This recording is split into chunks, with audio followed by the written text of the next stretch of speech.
നമസ്തേ പ്രിയമുള്ള ഡോക്ടർ മാരാർജി പ്രേക്ഷകരെ, നമ്മൾ ഇവിടെ അവതരിപ്പിക്കുന്ന ജ്യോതിഷ വിഷയം നിങ്ങളുടെ ആഴ്ചയാകുന്നു.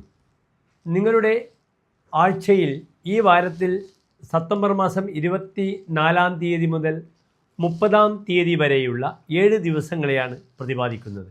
അതായത് 1200 കന്നിമാസം 8-ാം തീയതി മുതൽ 14-ാം തീയതി വരെയുള്ള ചൊവ്വാഴ്ച മുതൽ തിങ്കളാഴ്ച വരെയുള്ള ഒരാഴ്ച കാലത്തെ ശുഭാശുഭ ഫലങ്ങളും മറ്റുമാണ് നിങ്ങളുമായി ഇവിടെ നാം സംവേദിക്കുന്നത്. കഴിഞ്ഞ വാരത്തിൽ പ്രധാനമായും 2 കാര്യങ്ങൾ സംഭവിച്ചത്. നീചസ്ഥനായ ശുക്രൻ സ്വന്തം ക്ഷേത്രത്തിലേക്ക് തുലാം രാശിയിലേക്ക് വന്ന ഒരു നല്ല തുടക്കമായിരുന്നു. അതിനുശേഷം ബുധനും സ്വന്തം ഉച്ചരാശിയായ കന്നിയിലേക്ക് പ്രവേശിച്ചു കഴിഞ്ഞു. അവിടെ ബുധന് യഗരാശിയിൽ ഒരു മൗഢ്യമുണ്ടെങ്കിലും ആ മൗഢ്യത്തിന് വലിയ പ്രസക്തിയില്ല.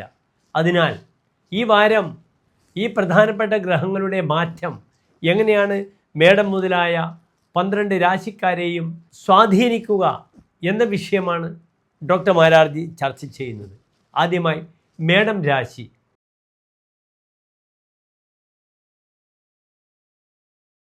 അശ്വതി ഭരണി കാർത്തിക നക്ഷത്രത്തിൻ്റെ ആദ്യത്തെ 15 നാഴിക വരുന്ന 2.25 നക്ഷത്ര കൂട്ടമാകുന്നു. മേടൻ രാശിയിൽ ഇന്ന് രാശിയിൽ പ്രായണ ഗ്രഹങ്ങളില്ല.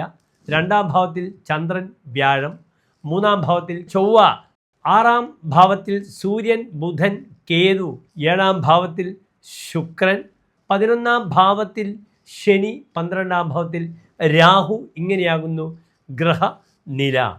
ഇവിടെ മേടൻ രാശിക്കാർക്ക് രാജാധിപനായ ചൊവ്വ ബലവാനായി 3-ാം ഭാവത്തിൽ നിൽക്കുന്നു എന്നൊരു പ്രത്യേകത ഈ വാരക്കാലം ഉണ്ട്. 3-ൽ നിൽക്കുന്ന ചൊവ്വ പ്രബലനാകുന്നു. മതി വിക്രമവാൻ എന്നാണ് 3-ാം ഭാവത്തിൽ സൂര്യൻ വന്നാലും ചൊവ്വ വന്നാലും ശനി വന്നാലും ഹോരാചാര്യർ സമർത്ഥിച്ചിട്ടുള്ളത്. വിക്രമം കൊണ്ട് തനിക്ക് ധനം കിട്ടുമെന്നൊരു പ്രത്യേക പരിഗണന 3-ൽ നിൽക്കുന്ന പാപഗ്രഹങ്ങൾ പ്രദാനം ചെയ്യുന്നു. ഇവിടെ 3-ാം ഭാവാധിപനായ ബുധനാണ് ഇന്ന് ഉച്ചസ്ഥനായി കന്നിയിൽ സ്ഥിതി ചെയ്യുന്നത്. 3-ാം ഭാവം സഹോദരഭാവമാകുന്നു, നല്ല സഹായികളാകുന്നു. പ്രത്യേകിച്ച് സഹോദരകാരകനാകുന്നു ചൊവ്വ. ഭ്രാത സപ്തംജ ഭൗമ ക്ഷിതിരവി. സഹോദരനും ധൈര്യവും ഭൂമിയുമാകുന്നു ചൊവ്വയുടെ കാരകധർമ്മങ്ങൾ. സഹോദരപതിയായ ബുധൻ ശത്രുസ്ഥാനത്ത് വരുമ്പോൾ സഹോദരങ്ങളുമായി അഭിപ്രായ വ്യത്യാസങ്ങൾ വരുന്ന വാരമാകുന്നു. സഹായികളുമായി അഭിപ്രായ വ്യത്യാസങ്ങൾ വരുന്ന വാരമാകുന്നു. അതിനെ ഒന്നും കൂടെ ജ്വലിപ്പിക്കും 3-ാം ഭാവത്തിൽ നിൽക്കുന്ന ചൊവ്വ. അതിനാൽ സഹോദരങ്ങളുമായി ബന്ധപ്പെടുന്ന തർക്കങ്ങൾ, രേഖാപരമായ വിഷയങ്ങളൊക്കെ തന്നെ മേടൻ രാശിക്കാർ വളരെയധികം ആത്മനിയന്ത്രണം പാലിച്ച് മാത്രം ഈ വാരത്തിൽ നീക്കേണ്ടതാണ്. ഇല്ലെങ്കിൽ അനാവശ്യമായ ഭൂമി വിവാദങ്ങൾ അല്ലെങ്കിൽ രേഖാപരമായ വിഷയങ്ങൾ വന്ന് സാഹോദര്യ ബന്ധത്തെ പ്രതികൂലമായി ബാധിക്കുന്ന വാരമാകുന്നു. മറ്റൊരു പ്രധാനപ്പെട്ട വിഷയം, തന്നെ വിലപ്പെട്ട രേഖ നഷ്ടപ്പെട്ടു പോവുക, അല്ലെങ്കിൽ അതുമായി ബന്ധപ്പെട്ട് ഇറങ്ങിത്തിരിക്കുന്ന യാത്രാവേളയിൽ രേഖ നഷ്ടപ്പെടുക, നമ്മൾ മറന്നു പോവുക, എന്നിട്ട് അതിൻ്റെ പേരിൽ മാനസികമായ പ്രയാസങ്ങൾ അനുഭവിക്കേണ്ടുന്ന വാരമാകുന്നു. ഭൂമിയുമായി ബന്ധപ്പെടുന്ന വിഷയങ്ങളിൽ ഈ വാരം വളരെ അനുകൂലമാണ്. കാരണം മേടൻ രാശിക്കാർക്ക് ഭൂമിയുടെ അധിപനായ ഗ്രഹം കർക്കിടകൻ രാശി, ആ രാശിയുടെ ആധിപത്യമുള്ള ഗ്രഹം ചന്ദ്രൻ ഉച്ചസ്ഥനായി വ്യാഴത്തോടുകൂടെ നിൽക്കുന്നു. അതിനാൽ ഭൂമി ലാഭം ഉണ്ടാകാം, ഗൃഹനിർമ്മാണ പ്രവർത്തനങ്ങൾ ഉണ്ടാകാം. മറ്റൊരു പ്രധാനപ്പെട്ട വിഷയം, പൂർവികമായ സ്വത്ത് തൻ്റെ കൈവശം വരാനുള്ള സമയമാകുന്നു. അത് അമ്മയുടെ ഭാഗത്തായാലും അച്ഛൻ്റെ ഭാഗത്തായാലും അവിടെ ഒരു രാജയോഗമുണ്ട്. 9-ാം ഭാവം ത്രികോണാധിപനായ വ്യാഴവും, പിതാവിനെ പറ്റി ചിന്തിക്കേണ്ടുന്ന വ്യാഴവും, ഭൂമിയെപ്പറ്റി ചിന്തിക്കുന്ന 4-ാം ഭാവാധിപനും കേന്ദ്ര ത്രികോണാധിപന്മാരായി ഒരു രാശിയിൽ നിൽക്കുന്നു. അതിനാൽ ഭൂമി ലാഭം, നയത്തിലൂടെ ഭൂമി അധീനതയിൽ വരിക. അതുമാത്രമല്ല, കാമി എന്ന ഫലമുള്ള രാശിയാകുന്നു മേടൻ രാശി. തനിക്ക് കാമമുണ്ടാകുന്ന, പ്രണയമുണ്ടാകുന്ന ധാരാളം അവസരങ്ങൾ കൈവരുന്നു. വശം ദർശനയാതി ദേവാംഗനാഭി.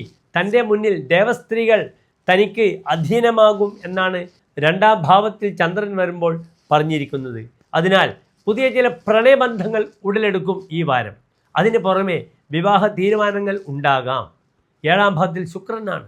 വിവാഹ തീരുമാനങ്ങൾക്ക് വളരെ അനുകൂലമായ സമയമാകുന്നു. അതിനാൽ വരൻ അല്ലെങ്കിൽ വധു അവരുടെ ഗൃഹസന്ദർശനം, അവരെ കാണൽ, അതുമായി ബന്ധപ്പെടുന്ന തീരുമാനങ്ങളൊക്കെ ഈ കന്നിമാസം നിങ്ങൾ ചെയ്യുക.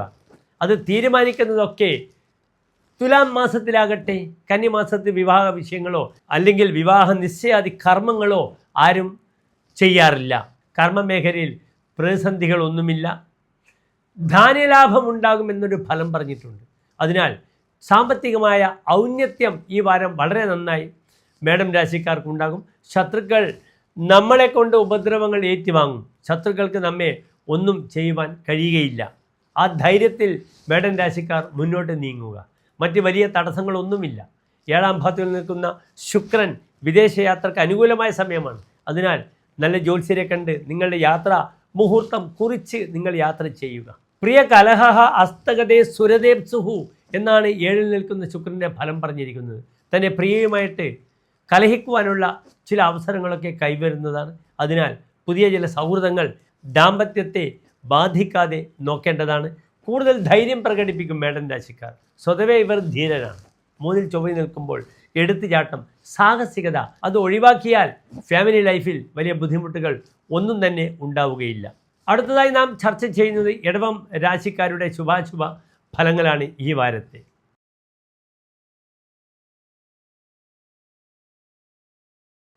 ഇടവൻ രാശി എന്നാൽ കാർത്തിക നക്ഷത്രത്തിൻ്റെ അവസാനത്തെ 45 നാഴിക, രോഹിണി മകയിരം നക്ഷത്രത്തിൻ്റെ ആദ്യത്തെ 30 നാഴിക വരുന്ന 2.25 നക്ഷത്രങ്ങളുടെ സമൂഹമാകുന്നു.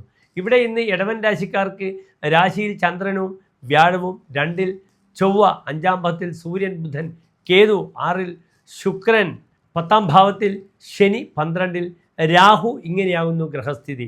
ഇവിടെ രാശിധിപനായ ഗ്രഹം ശുക്രൻ ബലവാനായി 6ാം ഭാവത്തിൽ നിൽക്കുന്നത് നല്ലതാണ്. സ്വമന്ത്രകതേ ഗ്രഹേ പ്രഭുപരിഗ്രഹാത് ആയതിയും. ഇവിടെ സ്വന്തം ക്ഷേത്രത്തിൽ ഗ്രഹം ബലവാനായി നിൽക്കുമ്പോൾ പ്രഭുവിൽ നിന്ന്, ധനികരിൽ നിന്ന് അല്ലെങ്കിൽ തൻ്റെ മേധാവികളിൽ നിന്ന് തനിക്ക് ധനപരമായ നല്ല നേട്ടങ്ങൾ ഉണ്ടാകുന്ന വാരമാകുന്നു. നവം ഭവനം, പുത്തൻ വീടോ അല്ലെങ്കിൽ ഭൂമിയോ ലഭിക്കുന്ന വാരമാകുന്നു. പല കാര്യങ്ങളിലും ഒരു ഉയർച്ച ഫീൽ ചെയ്യുന്ന വാരമാകുന്നു. ധന സമ്പാദന മാർഗം ഇടവൻ രാശിക്കാർക്ക് ഈ വാരം വരുന്നതാണ്. സൂക്ഷ്മമായ ബുദ്ധി ഉപയോഗിക്കാം. കൺസൾട്ടൻസിനൊക്കെ അല്ലെങ്കിൽ നല്ല കൺസൾട്ടൻറ്റിനെ വെച്ച് നമ്മുടെ ധനാഗമ മാർഗം എപ്രകാരം നമുക്ക് പരിപോഷിപ്പിക്കുവാൻ പറ്റുമെന്ന് ചിന്തിക്കണം ഇടവൻ രാശിക്കാർക്ക്. പ്രത്യേകിച്ച് സാമ്പത്തിക വിഷയത്തിൽ ഈ വാരം വളരെ അനുകൂലമായ ഒരു വാരമാകുന്നു. ഇടവൻ രാശിയിൽ നിൽക്കുന്ന ചന്ദ്രൻ്റെയും വ്യാഴത്തിൻ്റെയും ഒരു കോമ്പിനേഷൻ അതൊരു ഗജകേസരി യോഗമാകുന്നു. ഉച്ചസ്ഥനായ ചന്ദ്രൻ വ്യാഴത്തിനോട് കൂടെ നിൽക്കുമ്പോൾ അത് ഗജകേസരി യോഗമാകുന്നു. സാധാരണ ചന്ദ്രനും വ്യാഴവും കേന്ദ്രസ്ഥരായി നിൽക്കുമ്പോൾ അതിന് കേസരി യോഗം എന്ന് പറയും. ബലവാനായ ചന്ദ്രനോ വ്യാഴമോ തമ്മിലുള്ള സംയോഗമാണ് ഗജകേസരി യോഗം. ഉദാഹരണമായി കർക്കിടകത്തിൽ ഉച്ചസ്ഥനായ വ്യാഴവും സ്വന്തം ക്ഷേത്രത്തിൽ നിൽക്കുന്ന ചന്ദ്രനും കൂടി ബലവാനായി ഒന്നിച്ച് നിൽക്കുകയാണെങ്കിൽ അത് ഗജകേസരി യോഗമാകുന്നു. അതേ രീതിയിൽ ഇവിടെ വ്യാഴത്തിന് ഇടവൻ രാശിയിൽ അഷ്ടമാധിപത്യ ദോഷമുണ്ടെങ്കിലും അതൊരു ഗജകേസരി യോഗത്തിൻ്റെ ഫലം പ്രദാനം ചെയ്യുന്നതാണ്. അതിനാൽ ക്ഷമയോടുകൂടി കാര്യങ്ങളൊക്കെ നീക്കുകയാണെങ്കിൽ പല അവസരങ്ങളും കൈവരും ഈ വാരത്തിൽ. ഒരിക്കലും വാക്കുകൾ കൊണ്ട് നമുക്ക് കിട്ടുന്ന സൗഭാഗ്യങ്ങളെ ഇല്ലായ്മ വരുത്താൻ ശ്രമിക്കരുത്. കാരണം 2ാം ഭാവത്തിൽ ചൊവ്വ നിൽക്കുന്നു. പുരസ്സന്മുഖങ്കോ വ്രജേത് വാദഭക്ത. 2ൽ ചൊവ്വ വന്നാൽ വാദത്തിൽ പരാജയപ്പെട്ട ആരും തൻ്റെ അടുത്ത മുഖം കാണിക്കില്ല എന്നാണ് പറഞ്ഞിരിക്കുന്നത്. അതിനാൽ പല അവസരങ്ങളും ഈ 2ാം ഭാവത്തിൽ ചൊവ്വ വരുമ്പോൾ കൊട്ടി അടക്കപ്പെടും തൻ്റെ നാവ് കാരണം. അതിനാൽ ലക്ഷ്മീർ വസതി ജിഹ്വാഗ്രേ, നിങ്ങളുടെ നാവിൻ തുമ്പിലാകുന്നു നിങ്ങളുടെ ലക്ഷ്മിത്വം. നിങ്ങളുടെ ബന്ധുക്കളും നിങ്ങളുടെ സുഹൃത്തുക്കളും നിങ്ങളെ നാവാകുന്നു. നിങ്ങളെ ബന്ധിക്കുന്നതും നിങ്ങളെ നാവാകുന്നു. നിങ്ങൾക്ക് മരണവും നിങ്ങളുടെ വാക്ക്, നാവ് പ്രദാനം ചെയ്യുന്നു. അത് വളരെയധികം ഇടവൻ രാശിക്കാർ ഈ വാരം ഓർക്കേണ്ടതാണ്. അതിസൂക്ഷ്മമായ ബുദ്ധി പ്രദാനം ചെയ്യും. അതേ രീതിയിൽ പഠിതാക്കൾക്ക് വളരെ നല്ല സമയമാണ്. ഗവേഷകർക്ക് ധാരാളം എഴുതുവാനുള്ള വാരമാണ്. സിനിമാ മേഖലയിൽ പ്രവർത്തിക്കുന്നവർക്കൊക്കെ തന്നെ ഈ വാരം വളരെ അനുകൂലമായ ഒരു സമയത്തെ പ്രദാനം ചെയ്യുന്നു. ഒരു ആഴ്ചക്കാലം കർമ്മമേഖലയിൽ വലിയ പ്രതിസന്ധികളൊന്നും തന്നെയില്ല. ശത്രുക്കൾ ധാരാളം വരുന്ന വാരമാകുന്നു. അതിനാൽ ശത്രുജന്യമായ ബുദ്ധിമുട്ടിനെ ശ്രദ്ധിക്കണം, പരിഹാരം കാണണം. വെള്ളിയാഴ്ചകളിൽ വളരെ ശക്തമായ ഒരു ഭദ്രകാളി ക്ഷേത്രത്തിൽ സന്ദർശിച്ച് ശത്രുമുട്ടി ചെയ്യണം, കർമ്മമുട്ടി ചെയ്യണം. ചെറിയ ചെറിയ പ്രയാസങ്ങളൊക്കെ ഈ ഒരു നാളികേരം ഉടക്കുന്നതിലൂടെ പരിഹാരമായി നമുക്ക് ലഭിക്കുന്നതാണ്. എല്ലാ പ്രിയപ്പെട്ട ഇടവൻ രാശി പ്രേക്ഷകർക്കും ഒരു ശോഭനമായ ഭാവിയെ പ്രാർത്ഥിക്കുന്നു. അടുത്തതായി നാം ചർച്ച ചെയ്യുന്നത് മിഥുനം രാശിക്കാരുടെ ഒരു വാരത്തേക്കുള്ള ശുഭാശുഭ ഫലങ്ങളാണ്.